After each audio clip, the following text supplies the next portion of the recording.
This year we got a bunch of new characters that we never gotten before as physical LEGO figures thanks to the 15th anniversary of Ninjago and the return of Ninjago Legacy. However, that got me thinking of all the new characters who have been introduced to Ninjago Dragons Rising and how many of them don't have physical LEGO figures.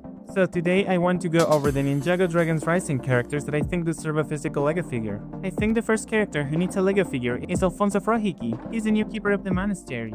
And I remember there was a rumor a while back that we were getting him. But those rumors ended up being false. But I still think that he's such a recurring character that I think he still deserves a physical LEGO figure. But moving to more important characters, I think the people from the Land of Lost Things should get physical LEGO figures too. The Finders, Geo, Bunzel, Fritz and Spitz should all get physical LEGO figures.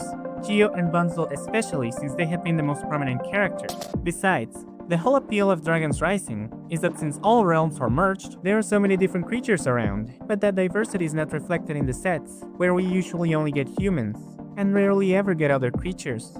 And of course, the most difficult to make out of the Finders would be Bunzel, because she's not built like a regular LEGO figure.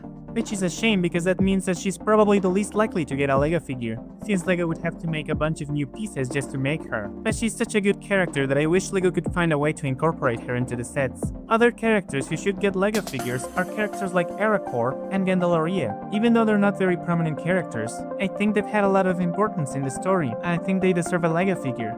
Gandalaria is the one who created Bunzel, who is the spell that was able to banish the Forbidden Five to the Nether Space. These are very crucial aspects of the story, but we don't have any of these elements as physical LEGO. As for Arakor, recently he became very relevant, as he helped restore the Archdragon of Focus, who was able to defeat Thunderfang. Another set of characters who I think deserve physical LEGO figures are all of the new Elemental Masters from the Tournament of the Sources. It took years for us to get the full set of the original Elemental Masters from Season 4, so I can't even imagine how long it would take for us to get the full set of new Elemental Masters. That is, if we ever get them at all. Because they also share the same problem that I already mentioned, about how LEGO introduced all these new species for Dragons Rising, but we barely see any of them in the sets. The only two Elemental Masters we got as physical LEGO figures are the only two that look human, and no one else. So I really hope LEGO comes around to at least making some of them, because unlike with Season 4, the only Elemental Masters we saw in the sets are the Masters we'd already gotten before, but none of the new ones. The final character who I think deserves a LEGO figure is Lee.